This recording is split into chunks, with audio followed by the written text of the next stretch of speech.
The old White House at the end of Maple Ridge Road had become part of the neighborhood's silence. Children stopped kicking soccer balls near its fence. Delivery drivers left packages at the gate.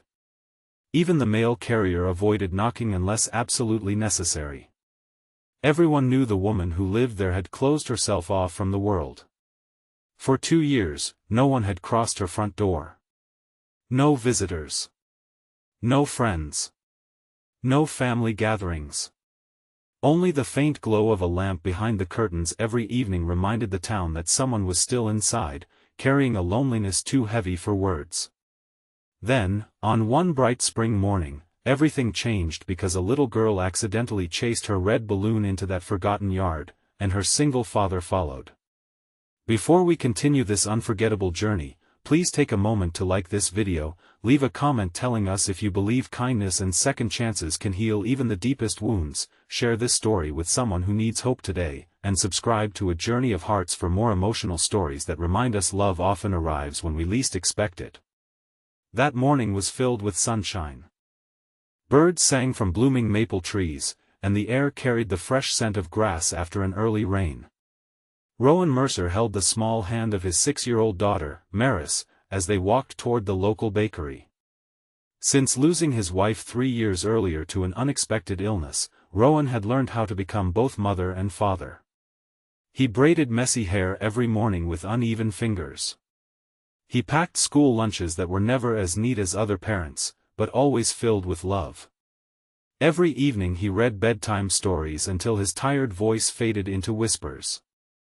Life had not been easy, yet Rowan refused to let grief steal his daughter's childhood. Maris suddenly laughed as a gust of wind pulled her bright red balloon from her tiny hands. The balloon floated over a wooden fence and landed in the yard everyone quietly avoided. Without thinking, she ran after it. Rowan hurried behind her, calling her name before she reached the weathered front porch. The front door opened just a few inches. Standing behind it was a woman whose eyes seemed older than the rest of her face. Her dark hair was loosely tied back, and she wore simple clothes covered in tiny spots of paint. She looked startled, almost frightened, as if the sound of footsteps on her porch belonged to another lifetime. Maris smiled innocently and pointed toward her balloon resting beside a flower bed. The woman looked at the balloon. Then she looked at Rowan. Almost under her breath, barely louder than the wind itself, she whispered something that Rowan was never meant to hear. "I haven't let a man in for 2 years." The words weren't spoken with anger. They were spoken with fear. For a long second, nobody moved. Rowan lowered his eyes respectfully, understanding that whatever pain lived behind those words deserved patience instead of curiosity. He simply apologized for the interruption, retrieved the balloon, thanked her kindly, and gently led Maris back toward the sidewalk. He never asked questions. Sometimes kindness begins by respecting silence. Over the following weeks, Maris insisted on taking the longer walking route home from school, the one that passed the White House. Each afternoon she waved enthusiastically toward the porch. Sometimes there was no response. Sometimes the curtain moved slightly. Eventually, one afternoon, the woman offered a tiny wave back. Her name was Celine Ashcroft. Years earlier she had been one of the town's most talented watercolor artists. Her paintings filled local galleries with warm sunlight, colorful gardens, laughing children, and peaceful lakes. But after surviving a violent home invasion that took her elderly father's life and left her emotionally shattered, she withdrew completely. Though she physically recovered, fear became her permanent companion. She painted only inside. She trusted no one. Especially not strangers. Especially not men. The town respected her privacy but slowly forgot her existence. Only the flowers in her front garden reminded anyone that she still cared about beauty. Maris noticed everything. She noticed new roses blooming. She noticed butterflies landing near the porch. She noticed that the lonely woman smiled just a little wider every day. Children often see hope long before adults do. One sunny Saturday, Rowan found Maris carefully drawing a picture. It showed 3 stick figures planting flowers together. One was clearly herself. One was Rowan. The third stood beside them with long dark hair. She folded the picture carefully and asked if they could leave it in Celine's mailbox. They did. No expectations. No pressure. Just a drawing made by a child. The following morning another envelope appeared inside Rowan's mailbox. Inside rested a watercolor painting. It showed the exact same 3 figures beneath a giant oak tree, only this version overflowed with vibrant colors impossible to capture using crayons. No words accompanied it. Only the painting. Rowan smiled quietly. Some conversations don't require language. Weeks turned into months. The seasons remained bright and warm as spring slowly welcomed early summer. One afternoon Maris scraped her knee while riding her bicycle near Celine's house. Before Rowan could reach her, Celine hurried outside carrying a small first aid kit. Her hands trembled. She hesitated. Then, for the first time in 2 years, she stepped completely beyond her front gate.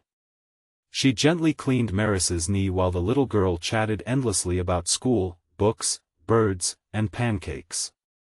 Maris never treated Celine like someone broken. She treated her like someone important.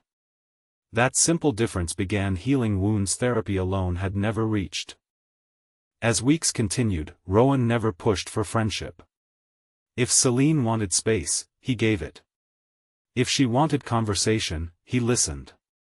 If she remained quiet, he respected the silence. Little by little, fear loosened its grip. Celine invited them into her garden first. Never inside the house. The garden became neutral ground. There they planted lavender together. They watered tomatoes. They laughed when squirrels stole strawberries. For the first time in years, neighbors noticed laughter floating from the old White House. People smiled without interrupting. Healing deserves privacy. Late one golden afternoon, Maris wandered toward the porch while chasing butterflies. She stopped and looked back. "Why don't you ever let anyone inside?" The innocent question filled the air. Celine's eyes became distant. She looked toward Rowan. He gently nodded, silently giving her permission not to answer. Instead, she surprised herself. She unlocked the front door. She stepped inside. Then she returned carrying an old wooden photo frame. Inside was a smiling older man holding a paintbrush. "My father," she whispered softly. Nothing more needed saying. Rowan simply placed his hand over his heart. Respect often comforts more deeply than sympathy. Summer filled the town with festivals, outdoor music, and sunshine. For the first time in years, Celine attended the annual community art fair. She almost turned back 3 separate times. But Maris refused to let go of her hand. People recognized Celine immediately. Instead of asking painful questions, they admired her new paintings. Every canvas seemed brighter than before. They still carried sadness. But now hope stood beside it. One elderly woman quietly purchased 3 paintings. Another commissioned a family portrait. Children gathered around Celine asking how to paint flowers. She smiled through grateful tears. Purpose had returned. One evening, after dropping Maris asleep in the car following the festival, Rowan helped carry her to bed. When he returned outside, Celine waited beneath the porch light. Fireflies danced across the warm evening air. She looked at the stars before finally speaking. "For 2 years I believed every locked door kept me safe." She paused. But it also kept life out. Rowan understood. He had built invisible walls after losing his wife too. Different pain. Same loneliness. Neither tried fixing the other. Instead, they simply stood together beneath the quiet sky. Some broken hearts don't need rescuing. They need company. Autumn arrived with brilliant orange leaves covering neighborhood sidewalks. Celine slowly reopened her art studio. Parents enrolled children for weekend painting classes. The empty rooms echoed with laughter once again.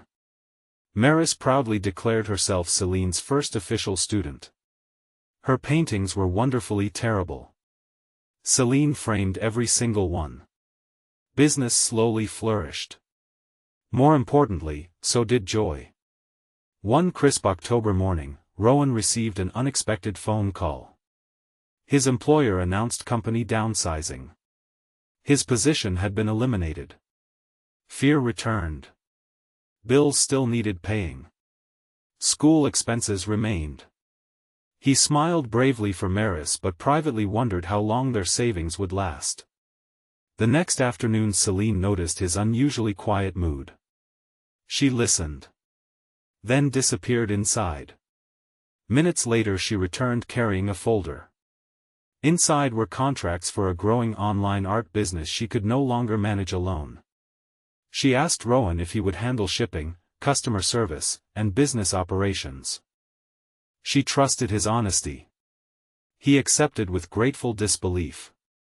Together they built something beautiful. Her art. His organization. Their shared determination. Orders arrived from across the country. The once forgotten White House became filled with colorful packages, drying paintings, cheerful conversations, and the joyful footsteps of children attending weekend classes. It no longer looked abandoned. It looked alive. Months passed. Winter approached, bringing the first snowfall. The neighborhood organized a Christmas charity exhibition featuring artwork created by Celine's students. Maris insisted on displaying her latest painting. It showed a small White House with every window glowing warmly. 3 figures stood outside building a snowman. Above them she had carefully written one sentence in uneven handwriting. Home is where people help each other heal. Visitors stopped reading those words. Many quietly wiped away tears. Because they understood. Near the end of the exhibition, Rowan gently walked beside Celine through the softly falling snow. Neither hurried. Neither feared silence anymore.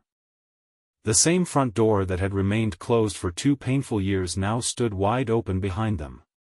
Children laughed inside. Neighbors shared hot chocolate. Music floated into the evening. Without realizing it, Celine had rebuilt far more than a house. She had rebuilt trust. She had rebuilt family. Not through dramatic promises. Not through romance alone. But through hundreds of small moments filled with patience, respect, consistency, and kindness. If this story has touched your heart so far, please take a moment to like this video, leave a heartfelt comment, share it with someone who may need hope today, and subscribe to A Journey of Hearts. Your support helps these uplifting stories reach people who may be waiting for a reminder that brighter days are still possible. Special request * before the story ends, tell us in the comments, what small act of kindness has changed your life forever. We'd love to read your story. As the first sunrise of a new year painted the sky with soft shades of gold, Rowan watched Maris race through the garden laughing while Celine smiled from the porch that once represented fear. The flowers slept beneath winter frost, but both of them knew spring would return. It always does. Just like hope. Just like healing. Just like love that arrives quietly, asking for nothing except the chance to be welcomed. Sometimes the greatest miracle isn't that someone finally walks through your door. It's finding the courage to unlock it. And in doing so, discovering that the life waiting outside had been searching for you all along.